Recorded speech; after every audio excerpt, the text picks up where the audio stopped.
Oh. He's oh, yeah, I'll introduce you. What kind of dog is it? It's a little Bali dog. Oh, so cute. Yeah, she's normally pretty chill, but she thinks it's a big Rottweiler when there's people around, but she's not. Thank you, Darren. Yeah, all right. Very cute. Is the portrait okay, or do you prefer landscape, or how do you sort of edit? Whatever, whatever works I for you. don't. That's fine. I Yeah, don't that's know. fine. Yep. Is that okay? Yeah, Okay, that looks good. no problem. Okay. Okay. We'll get started. Okay. Hi, Michael. Welcome to the podcast. Thank you. Thanks for having me. Yeah, no, that's my pleasure. I'm so delighted that we've been able to get a time to really talk about your swimming. So I'm very grateful that you've given up your time. My pleasure. My pleasure. I know it's been a long time coming, and I'm looking forward to having a chat with you and hopefully sharing some of my wisdom with your followers.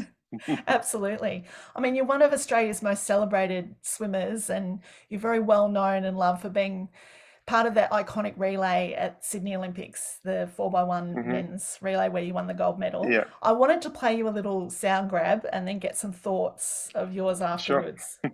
No problem. Michael Klim going first for Australia. Sweden in one, Brazil in two, Germany in three, the USA in four, Irvin, Walker, Lizak, Gary Hall Jr. Australia in five, Italy six, Russia in seven, France in eight. And Michael Klim is going out hard. Michael Klim, the early leader, is out by about half a body length already. Irvin trying to go with him, the American speedster, as they come down to complete the opening 50. He is on world record pace, 22.83. World record pace is 22.33. Michael Klim is going for it. You want a message? Here's one. Michael Klim still in front. The margin half a body length. The Americans back in second place. Irvin would be second. Coming on. Italy would be third. But look at Michael Klim powering down to the wall. Chris Feidler in next for the Australians. Check that time. 48.18. Michael Klim has just broken the world record. 48.18. The world record is 48.21. What a magnificent start for the Australians. Feel that buzz. What a great night that was. Yeah. Look, it certainly doesn't get old when you listen to that. It was certainly a special moment for me personally and for the team, and so it's quite funny because I think people really not only remember watching it but remember the commentary. I'd be walking down the streets of Sydney and sometimes I hear this person, "Hey, Klimmy, you want a message?" Here's one. So like just random bits from the commentary, and it's and people come up to me and say I was at a pub in Bokon and watching it on telly, or and even people from overseas. Obviously there was such a great rivalry between two countries that the whole swimming world was watching. So it's certainly one of my most favorite moments. It was the first night of the Olympics, a home Olympics, and obviously after that swim, the euphoria you felt must have been high. How did you sort of bring yourself down to concentrate on the rest of your events for the program? Yeah, to be honest, I struggled with that. We had a very successful 4x2. We actually broke the world record by over 3 seconds in that, and pretty much with Thorpe leading, we pretty much had the lead from the gun, and then it took me a while. I didn't have a great 100 free. Got fourth by 100 of a second to Gary Hall with Alex in front there, and then Peter in front of Alex. So it was such a tight finish in 100 free, and that's those kind of nervous energy I think that I spent in those first couple of days in those relay events. And again, I wouldn't never swap the two, but it was certainly, I spent a lot of bickies when it came to kind of emotional energy and stress and sort of getting myself up to, and then that crowd was just phenomenal. And I think I didn't handle it all that well. I managed to get, to sort of turn things around a little bit towards the butterfly and the medley relay towards the end. But it was a great lesson. I managed it really well at the World Championships in '98 without the semis. I think the introduction of the semi-finals made it really hard to do multiple events. And I think like morning to night swims compared to heat, semis and finals, it's a whole different kettle of fish. Yeah, absolutely. And I mean, obviously the Sydney Olympics was before social media and that kind of thing, but how insulated were you in the village in Sydney? Like, did you get to read the papers or did you see what was happening out in the media? Look, there was, because we're in in the Australian hub, there was like I guess a filtered media kind of board that, obviously that relay was on the front cover of every paper, and it was more actually in the lead up to the games before we got into the village when we were in a staging camp, and when Gary Hall arrived in Australia, and there was a couple of those comments that were taken out of context, and that's when all the hype started when we were in the staging camp in Melbourne. So I do vividly remember opening a hotel room door, and seeing the paper with Gary Hall's face on it, and on the front page, and guitars and stuff. So that was, but it's yeah. I mean, I look back at it now. It's just a classic, media hype up to get to get interest. And the most ironic thing is that most people, I hope they know now, that Gary's actually one of my best friends. Like I go and hang out with him, and we've done clinics together. He's he's actually going to be on the board of my foundation, which is launching soon. So through being rivals in the pool, we've managed to become really close friends as well. Yeah, he's a lovely guy. I've actually interviewed his dad. He's been a podcast Oh, guest, wow. Gary Hall Okay, Senior, amazing. and yeah, he had lovely things to say about you and also Gary, of course. But yeah, Oh, that's nice. great That's nice. family, the Hall family. I'm glad Yeah. you mentioned 1998 because I wanted to touch on those world champs in Perth. It was a standout meet for you, winning the 200 free, the 100 fly, second in the 100 free, and bronze in the 50 free, and then 3 relay medals. It was really your meet in the sun. What was the lead up to that like, and why was that meet such a big meet for you? Look, I guess it was, I don't know how to put it into words, but I had a pretty big, in my mind, a big disappointment in Atlanta, where I went into the 200 freestyle, ranked #1 in the world. I won the trials pretty comfortably. And I thought I was, I was still, I was only 18. I thought I was going to just continue my progression and get faster at the games and collect gold, come home. Unfortunately, things don't go to plan, and they don't always go to plan at the Olympic Games. You have to be ready for the unexpected. And, I still, in my mind, I wasn't mature enough to handle the unpredictable nature and the energy of the Olympics, and I mean by that the kind of the energy that surrounds the event, and just almost the pace. And if you allow the pace of the games and the pressure and everything to get to you, it can derail you very quickly. And the 200 free being on the first day, I didn't have time to settle into the meet, and my morning swim for the 200 free was wasn't great at all. It was about it was close to a second off my best, or probably 0.8 off my best. But at that level, 0.8 off your best meant I finished 9th and missed the final. So, so my goal of winning gold was shattered within in the first session of the Olympics. So so like within that time of in August of '96, I basically, after that, I sit down with Gennadi. And we said, well, how did we fail?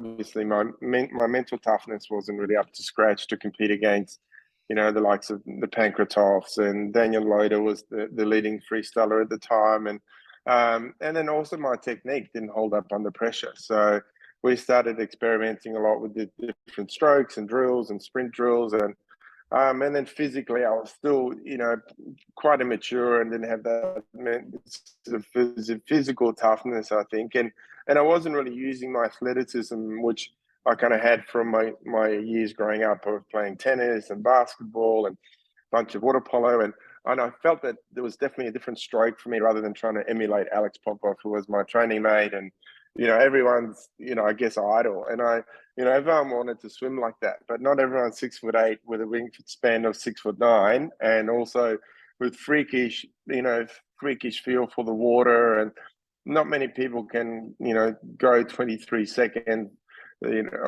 going out with 28 strokes. That was the standard he was setting, and I got to watch him, and he was so methodical, and I tried to emulate him, but it just wasn't me. So we adopted this strategy of, okay, to overcome the mental kind of weakness that I had, was we're going to race as much as I possibly can. So I pretty much raced from the Lake Burley Griffin meet to the Pampax to the Mare Nostrum to I did the whole Santa Clara kind of west coast of the US meets.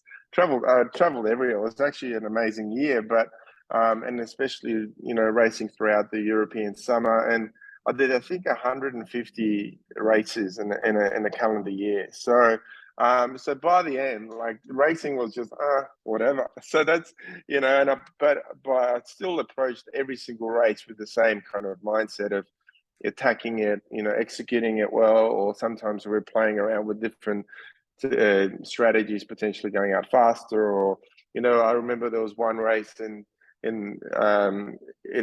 Cannes in France that we really wanted to sort of go out really slow and bring it home. There was a tailwind coming back, and it was on the French coast, and he said, well, let's just bring your heads up higher and try and catch, Gennadi was really funny at those sort of things. So we would really sort of play around and experiment, and so did 150 races, changed my stroke, went from a bent arm recovery to that straight arm kind of more rhythmic and dynamic stroke.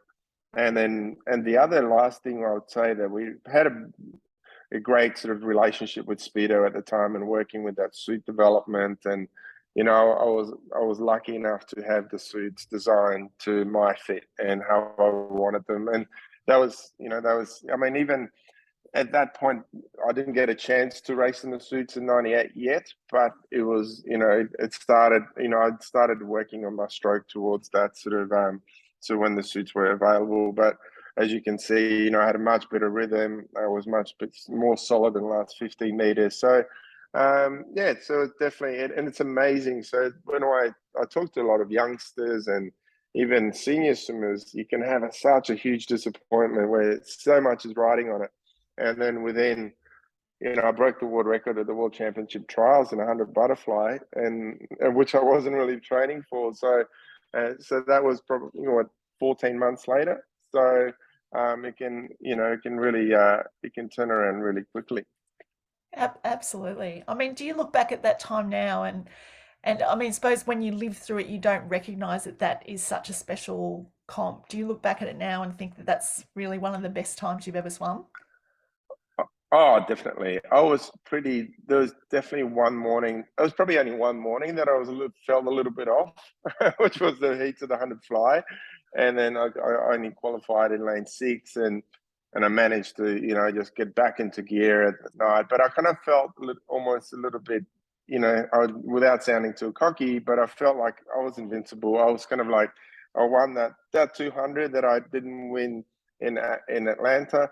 I won that first night, and after that was all smooth sailing. So, I managed to push Alex to a good 100 free battle, which sort of was only 0.2 between us there. And then obviously that we, and probably the last event, which was the medley relay, winning that in front of the home crowd again. And, it was actually Neil Brooks who called it, 3/4 into the backstroke, said, "Oh, Australia's going to win this." And I've watched this commentary, and that was a pretty bold statement, but we end up, Chris and Phil Rogers, Matt Walsh, and myself. It was just, that was also a special moment. That was a great relay. Really, really exciting. Mm-hmm. Yeah. And I know you trained alongside, you trained alongside Alex. No, go ahead. Trained alongside Alex Popov as a training partner, and then racing against him. How did you sort of deal with that dynamic? Look, Alex was very calculated and very measured. I think he had a very high sporting intellect. So I don't think he really let on to anyone, what his knowledge actually was. And it was only, and we had a very good professional relationship. And we obviously, when I say sporting professional relationship, and we worked together. We helped each other in training, and but when when it came to racing, he knew exactly what my weak points were. I tried to find one with him, but so he was definitely he did respect me more after the World Championships in Perth, and being more of a contender, and being a younger kid, and still being sort of green. I think I had to earn my stripes with Alex, and there was I got myself to a level where we were definitely training partners. We were, I remember training in Maroochydore at Cotton Tree and doing our massive miles with Gennadi and Matt Dunn, and it was a special time, and also going to Threadbow and doing we used to really isolate ourselves and do those heavy weeks and months without sort of any eyeballs really, and so there's probably only 4 of us going through the grind, and they're the times that most people don't really know about. Yeah. What's one of those hard sets from that time? So it's sort of like around the Threadbow time. I think when like a 400 at aerobic threshold, so heart rate say 140 to 160. So I'd try and hold say between 430 and 440, and have about 40 seconds rest and do 100 at MVO2, so under a minute. And we had to do that between 8 to 10 times. So that was pretty continued, and it was just big blocks of just like cellular kind of mobilization almost. So it wasn't really, and it was all with the right stroke count, and like muscular kind of memory and building on those sort of things. So and then just even doing the grind, we used to just practice so much pace work one after another, and but everything had its purpose. So there was hardly any sort of wasted laps with Gennadi. We used to cut a little bit, but we found out at the end that he actually budgeted for the budget cutbacks that we actually implemented. So he ended up getting what he wanted anyway. He was such a technician, Gennadi. Did he do many drills with you within the session? Oh, absolutely. And Gennadi was probably I think there are coaches like that now, but he had the ability to really have a completely different set of eyes for every athlete. So he would look at the individual, for what they stand for, their physical ability, their learning, prowess, how they can accept information, how they, physically, how they can then translate that into the pool. So he would speak completely different to me compared to Matt Dunn and to Alex Popov. It was like, not that his personality changed, but his approach to us would change. He knew exactly what would make us tick, and so and then he had that scientific mindset of he would, and because I was pretty analytical as well, we work well together and working on those sort of the biomechanics and the physics aspect of the sport.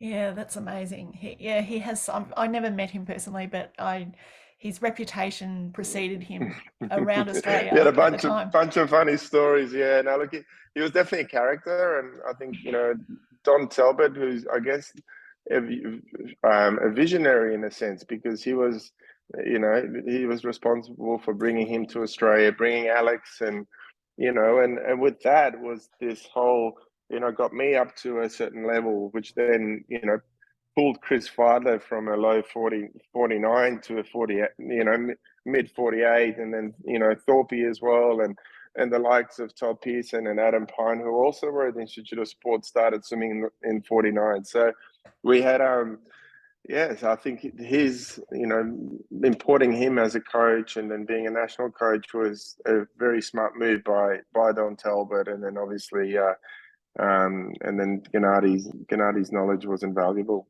Yeah. What's your funniest Gennadi story?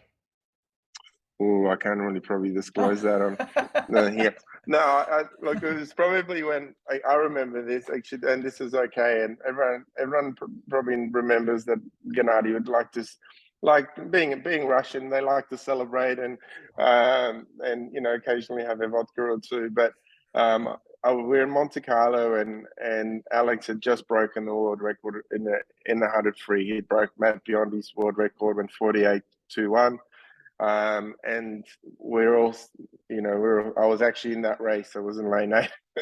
Didn't get to see it. I had to watch the replay to see the great swim. But the next day we all get to pool deck. The Aussie team is there, but there's Alex is there, the new world record holder. But there's no coach. There's no Gennadi. So we're waiting. So, and then Gennadi kind of stumbles in and, not looking 100%. And we all started giggling. He goes, I know why you're laughing. You're laughing because I'm still alive. So he was like, he had a good sense of humor. And, I think, and everyone, by the end, we knew what to expect from him. The unexpected was what Gennadi was.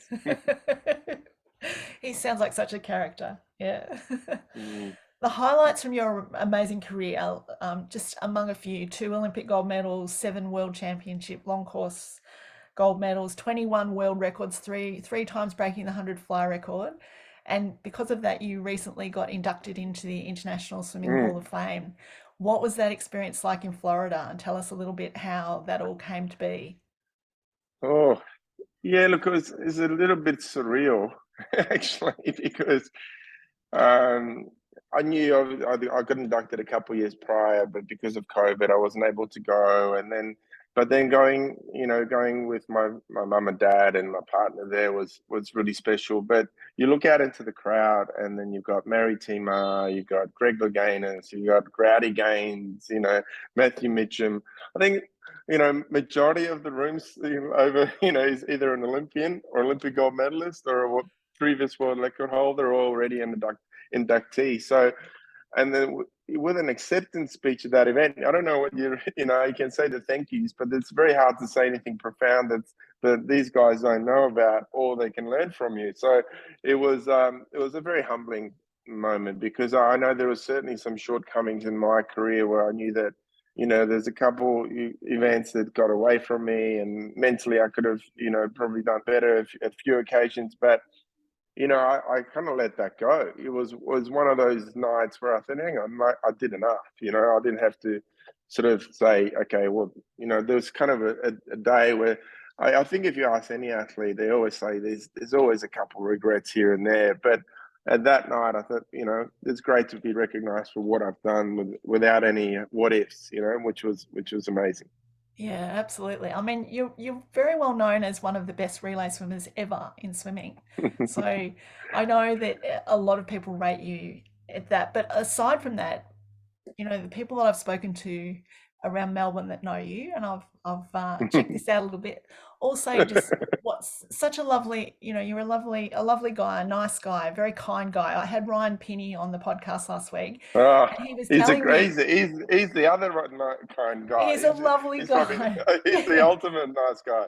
He is a lovely guy, but he said to me that before the gold medal that he won in Melbourne at the Commonwealth Games, before the 100 fly, that you said to him, and I mean, you had your own race, and you turned around kindly and said to him, take it all in, this is the moment that you're here for. And I mean, I think that sort of epitomizes you and what everyone says about you, because you were thinking about someone else at that time when you were about to swim your own race. That's an amazing. I wish I didn't. Yeah, I wish I didn't give him that pep talk, because I got second to him. So I should have worried about myself a little bit. But no, he was. Ryan has been. I think it's he epitomizes swimming in a sense, because he swam for such a long time, and he loved it, and he kept on grinding out, and and I was so happy for him. And even though that I got second, and he beat Adam Pine as well, so he really came to his dreams did come to fruition, and that the saying that nice guys never, always finish last is certainly rubbish. So he, yeah, he's always been also a great friend, and we've always chatted in the call room. And for me, I'd like to, have a normal conversations. They're pretty relaxed and casual, and every time I sort of got myself too wound up and too, eager to go, I used to, it didn't really work for me. And I knew that Ryan was pretty relaxed as well, so I could always have a chat with him. So, yeah, I think we'll, and we still chat, which is, the great thing is, even though the social media world didn't exist when we were swimming, it certainly has enabled us to connect. And, I've been able to connect with some of my childhood idols, like Martin Lopez Vero, who's one of these guys that I used to follow. I thought he was the coolest cat, in the pool, and then the next day I'm chatting to him on Instagram, and then it's even Anthony Nesty, who's I remember that race, and I remember the Matt Biondi glide, and I remember him coming over the top, and it was just yes. And then now I'm chatting to these guys, so it's kind of really, and that was the other thing that was surreal. Like, I knew when I went to Florida, like, all these great names, the legends of the sport, were in the room. I was kind of just like casting my eye across the room, knowing pretty much everyone that was there. So it was kind of it was like a live museum, So it was amazing. Well, I mean, that's you're a very humble guy, because I think a lot of people think that way about you, because you're such an inspiration to so many current swimmers, master swimmers, weekend warriors, tri swimmers, ocean swimmers, and now to a much broader group in the community, as sort of someone who's come out and spoken about your battle with CIDP. Do you want to just talk to us a little bit about that?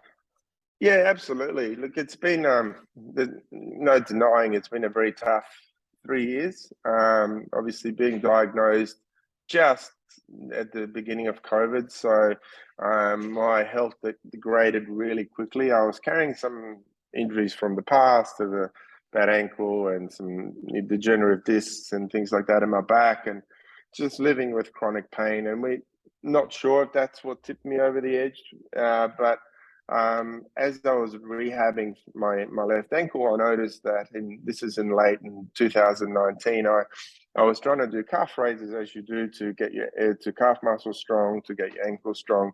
But funny enough, my opposite ankle, I couldn't actually do a calf raise at all. So within a few weeks, I started losing functionality of my legs, and I really struggled to walk. My balance was shot, and yeah, it came so quickly. I was literally reliant on either one of my kids to hang on to, which they're grabbing them by the neck, or the walking stick, which is normally not too far away from me these days. So and yeah, within the space of 6 months, my lifestyle changed. So I used to surf, I used to do CrossFit, I used to try and do adventure races, and I think that gave me, as you said before, I think that gave me a lot of, my physical prowess gave me a lot of mental strength, and suddenly within that short period, I got taken away. So yeah, I think it as as we spoke before, it took me around 2 years to overcome the acceptance of the new norm, the acceptance of the new lifestyle, and then probably finding the right mindset moving forward, because I don't think I'll ever be able to do what I was doing, let's say 5 years ago physically, but I can still do a hell of a lot with what I still have remaining, and which is your segue, which has led me back to the sport and back to swimming. So, and I'm actually so grateful, because when I teach kids, when we first started the Bali, the Klim swim school, I should say, I remember on the first day, there was the first pre-squad group. One of the kids says, "What's on your leg? Why do you walk funny?" And then so so I just told everyone on the first day, and no one ever asked me again. And kids don't care, Kids don't care. I just became coach, So it was sort of And yeah, so it was, and I wasn't able to continue the lifestyle of my professional lifestyle, which was commuting back and forth as much. And, I was in retail with the skincare business, and I needed to make some choices on what, for longevity of my health, and also for me to be present and productive within the business that we're creating in Bali, but also, for my partner, my family, and my kids, I needed to make some changes. And yeah, so we've started sort of, obviously growing our little Klim swim business here, but then, the opportunities started arising to get involved back with Swimming Victoria, which I've really enjoyed, and the juniors there, and also Fairbank Grammar School, and working with, the pre-squad and the squad groups there. So it's,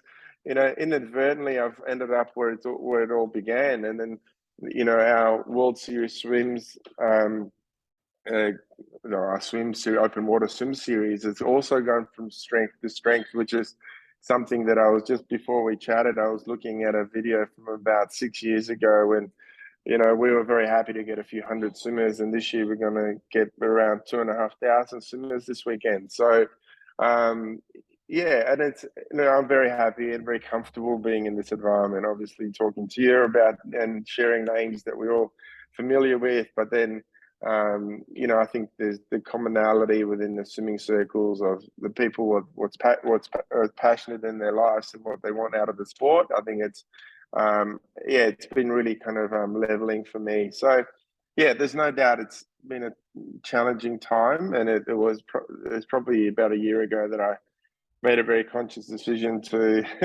to change a lot of things to make sure that I was around for a long time. But prior to that, it was a bit of a tough slog. But now I was inundated. Actually, to be honest, I would say I still have hundreds and hundreds of messages in my inbox of fellow sufferers and carers, and or just people, supporters saying how great it is to see me getting on with life with what I've got, but also with sufferers when it's that no one's really spoken about CIDP and GBS, which is a autoimmune neuropathy, which is relative. I know it's rare, but it's more common than people think. And even this morning, I got this email from a gentleman that actually broke my heart.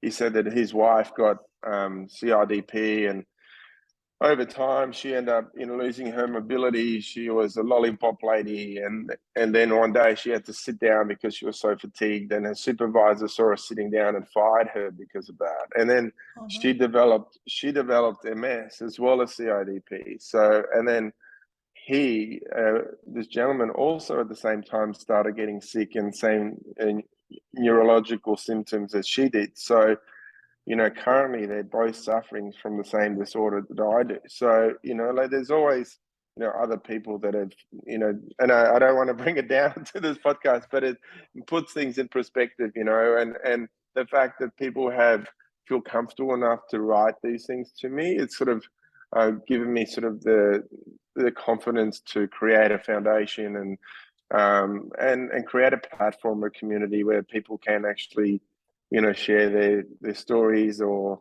just open up if they have to, or have support, sometimes if it's financial or services or whatever it might be. So that's my next kind of little project that we'll be launching sort of later in the year. But the foundation is something that myself and my partner Michelle have been working on. Not so quietly in the background. I'm supposed to keep it quiet, but it's very hard when it's consuming your entire life. I know. So it's been a pretty interesting last few months as well. Will that be a worldwide foundation, or mainly just centered in Australia and Bali?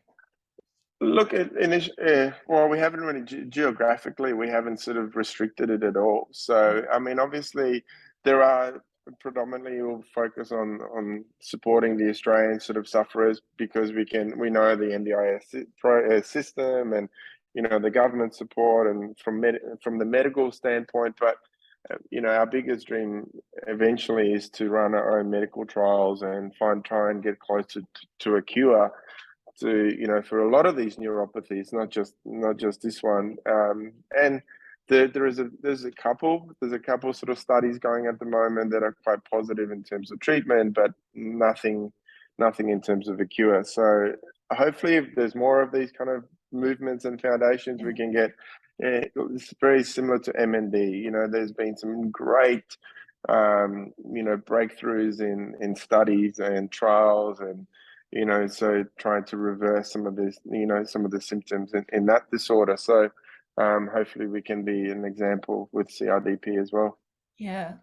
And is there anything you found that you can do in your day-to-day life that helps? Does swimming yourself now help a lot?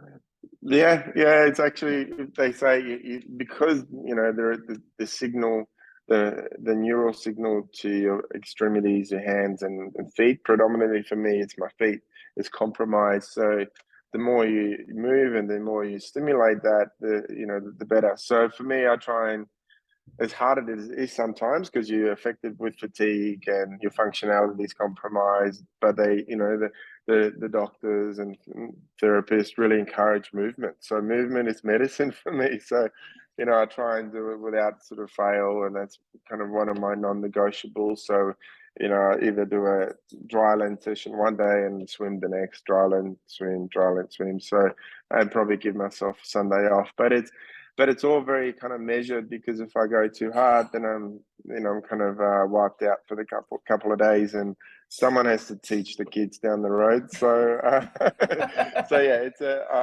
it's been a learning curve in terms of how to manage myself as well, with trying to obviously keep up my responsibilities. Yeah. And I know you mentioned the World Swim Series, and Yeah. you've got sort of 6 swims under that umbrella at the moment. Are there plans to Yes. expand that further? Yeah, I think not only just expanding, adding more events, I think if anything, actually expanding the events themselves. So I think we're potentially there's an opportunity to add definitely another one in Caloundra. The Sunshine Coast seems to be thriving, and there's so many keen swimmers up there. But the Gold Coast Swim Week, which will be our first swim week, which is the last week in April.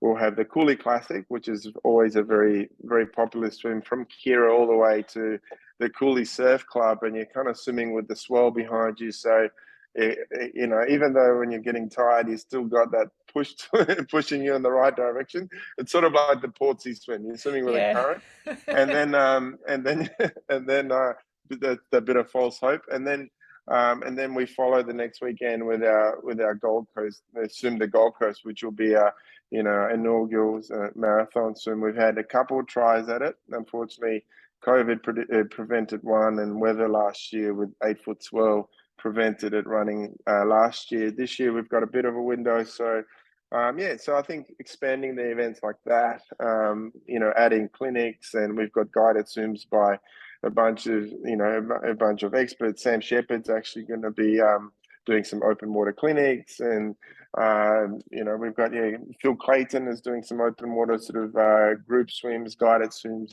around that time, and also up in Noosa actually this Saturday. So I think expanding it more rather than just being just the swim itself, more of a carnival, really. Yeah, I love that idea, because if from interstate, if you're going up to do the Noosa Classic, it'd be nice to have a clinic or two, a few days before, and get some, good advice from someone like Sam Shepherd or whoever might be up there. I think that's got a lot of. This year will be, this year we've got Susie O'Neill, who's, Madam Butterfly, who's probably still as fit as she's ever been, and so Yes. we've got a celebration of our 10th swim. So Susie, Andrew Lauderstein, and one of my best mates, he'll be up there again. Was a competitive CrossFitter.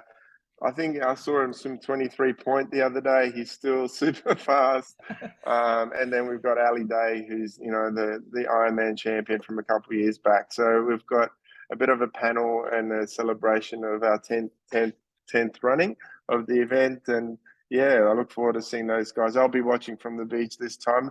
I've got actually Steve Pullen, who's an ex Ironman, who's also got CIDP, where we potentially might just do the 2K at our own pace, and might help each other out the water and to get to the end. So, but yeah, it should be a great weekend this weekend. Yeah, I mean, it's just stunning swimming in Noosa.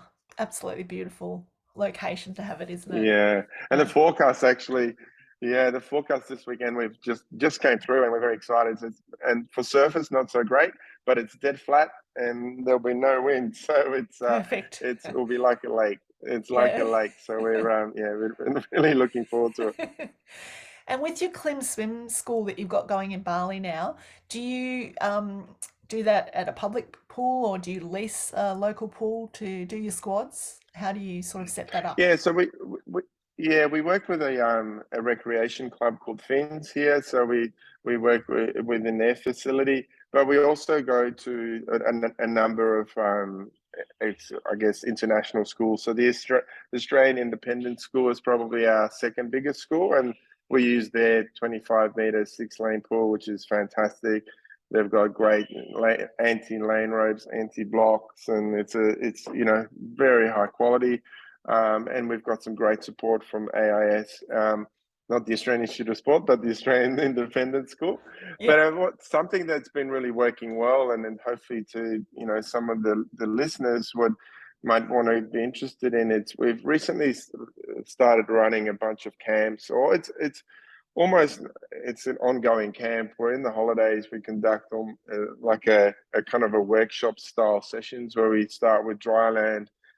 We do a pretty chunky session, and we finish with a bit of a workshop or a talk either by myself or one of my team. So we've got a nutritionist and a trainer, etc. So you can get a 3-5 day package or a week. And we had a bunch of swimmers from the Melbourne Swimming Club come along. We've had my nephews have been coming as well. So it's we've got a lot of swimmers that come from Singapore for a week or two, and it's we found it's been really beneficial where some people have really clear goals what they want to achieve, and some want a change of environment, and parents love it because they get to holiday and the kids get to train. So it's been really killing two birds with one stone. And we've also got our second Klim Swim Invitational on July 1st and 2nd. So last year we had close to 500 swimmers, and because they don't race short course very much here in Indonesia, it was very well received. So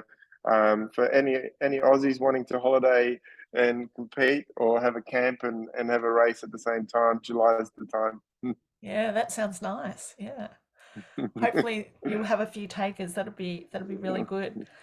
I always ask everyone that comes on the podcast to sort of their favorite deep dive 5 questions, a little bit about swimming. So just Sure. give me the first thing that pops into your mind, your favorite pool that Okay. you've ever swum in.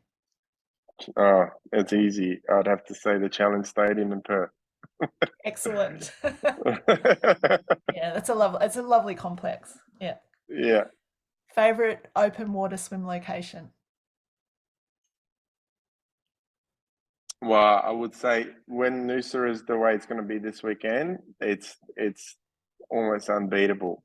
But I've had the pleasure to do a few ocean swims around Capri in Italy, and the water there is stunning because there is obviously the sand doesn't get sort of whirled up at all. So the clarity and swimming around some of those caves was very, very memorable. So yeah. Italy was also memorable. Beautiful. Yeah, I've got some friends doing the Capri Napoli swim later in the year. Okay. Yeah, it sounds like a nice one. Yeah. Favorite butterfly drill? That's a good one.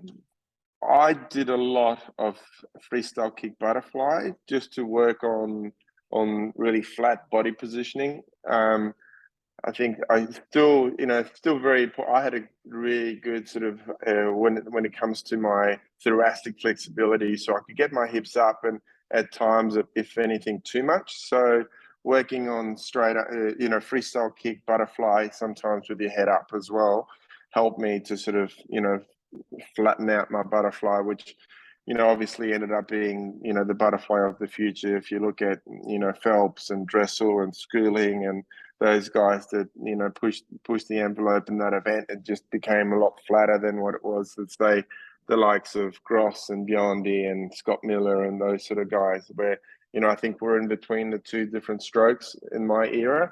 So I think now it's become almost a very flat butterfly. Yeah. And how about your favorite freestyle drill? Well, this is the drill that changed my my career, really. It'd be dolphin kick freestyle. It's dolphin kick freestyle with either with your head up or head down. But it was because of that drill that I ended up implementing that into races, and with the suits having really good strong core. That was and it's a sprint drill which we only use for 15-20 meters, but I was able to maintain that speed throughout the whole, say, 25 meters, and then I pushed it out to 50, and I was able to push 24 seconds or so. So I thought it had some merit to implement it into my races. Yeah, it worked really well for you, that's for sure. Yeah, that's it. And my what legs were about... shocking, so that it sort of saved my legs a little bit. So you're not a kicker? No, not really. I wasn't butterfly, but not in freestyle. So I didn't have that powerful, the output motor that Thorpe and some of the other guys like Hackey had as well. Alex was phenomenal. I remember Alex kicking 28 seconds regularly with the board. So and same with Thorpe. So it's certainly very beneficial to have. It's not really, obviously it's propulsive, but it helps you to get through the lag on that stroke where the speed that dip a fraction, and when you're kicking at 28 seconds, that dip becomes almost non-existent. So yeah. What I'm about getting your technical now? No, I love technical. More technical, that's better. What's your favorite all-time training set? Ooh. I I know don't know you if I had mentioned one, to be honest. Yeah, that was a spirit. That was more spirit training. But yes. you know what? Gennadi wasn't really one to sort of to kind of break my spirit or get me to a level where I'm incoherent by the pool or anything like that. Everything was almost very measured, and we were doing lactate testing and things like that. So I would really look forward to doing our 10-100 step test, and that was sort of like, if I was on song with that, and then even our 650s butterfly on 2 minutes, and if I was able to hit my back end speed for the 650s, and then obviously doing a good the step test, I knew that I was on song. So there was a couple really measurable tests that I did that would translate well into my races. What was the step test time on? What were the 10-100s on? So they changed. So you do 4 at, let's say they're probably on 140 with heart rate around 120 or so. Then you push the rest. Then you do 3 on about 2 minutes, and your heart rate's about 160 or so. So that would drop to it when with the heart rate 160, you're at threshold. So like let's say 102, 103 for me.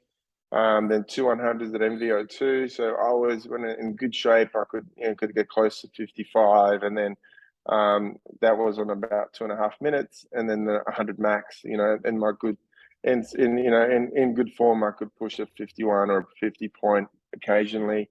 But with Gennadi, timing was 50 point. Standard timing 51, but it was very, very generous.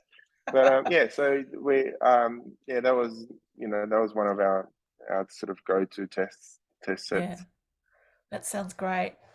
Michael, thank you so much for coming on the podcast today. It's just been an absolute delight chatting to you and giving you every sort of best wish with your health heading forward. Thank you. Yeah. Appreciate it. No, I think send all the good vibes my way.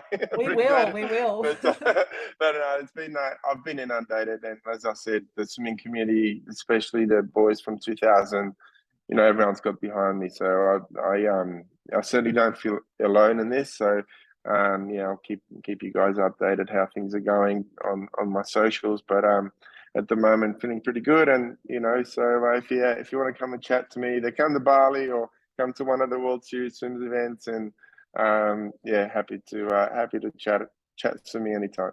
Yeah, fantastic. Take care, Michael. No worries. Thanks for Okay. having me.